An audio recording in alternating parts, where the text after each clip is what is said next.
বাবা, আমি আর কিছু বলবো না, আমার বলার কিছু নাই, আমি কি বলবো। নড়াইলের কালিয়ায় দুঃসাহসিক ডাকাতির ঘটনা ঘটেছে। অস্ত্রের মুখে জিম্মি করে এক বয়োবৃদ্ধ গ্রাম পুলিশের বাড়ি থেকে স্বর্ণালংকার ও নগদ টাকা লুট করে নিয়ে গেছে ডাকাতরা। ১ বছরে ৭ বার চুরি ও ডাকাতির ঘটনায় চরম আতঙ্ক দিন কাটাচ্ছে পরিবারটি।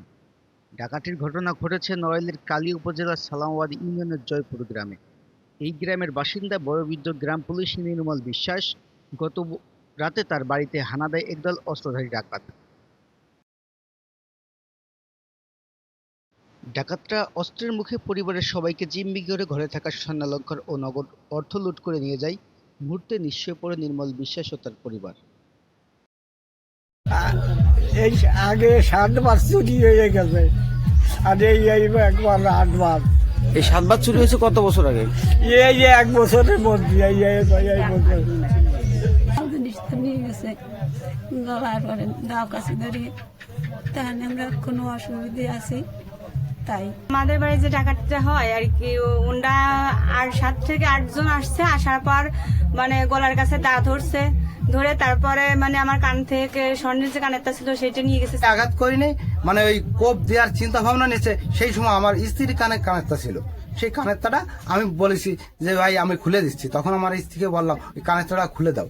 তখন আলমারির চার দিয়ে ভাঙার চেষ্টা করে। তখন আমি বললাম স্যার, মানে আলমারি ভাঙার প্রয়োজন নেই, আমি চাবি দিচ্ছি।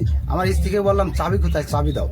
তখন চাবি দিলে ওই চাবি নিয়ে আস্তে আস্তে ওনারা আলমারি খুলে যে জায়গা যে জিনিসগুলো ছিল সব জিনিসগুলো আস্তে আস্তে করে সব নিয়ে নেয়। পিছনে আমার একটা এলাকার এমপি সাহেব আমার এই পরিস্থিতি দেখে এবং শুনে আমার কাছে ফোন করে। ফোন করার পরে জিজ্ঞাসাবাদ করলো যে কি কি গেছে, কি পরিবেশ ছিল।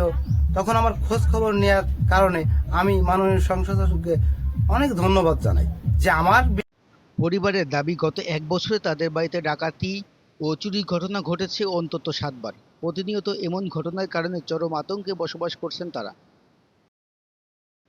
স্থানীয়দের অভিযোগ, এলাকায় নিরাপত্তা ব্যবস্থা দুর্বল হওয়ায় চুরি ডাকাতির ঘটনা বেড়েই চলেছে। তাদের দাবি, ঘটনার সঙ্গে জড়িতদের দ্রুত আইনের আওতায় আনার। খবর পেয়ে পুলিশ ঘটনাস্থল পরিদর্শন করেছে এবং অভিযোগ পেলে আইনগত ব্যবস্থা নেওয়ার কথা বলেছে কালিয়া থানার ভারপ্রাপ্ত কর্মকর্তা ইদ্রিস আলী।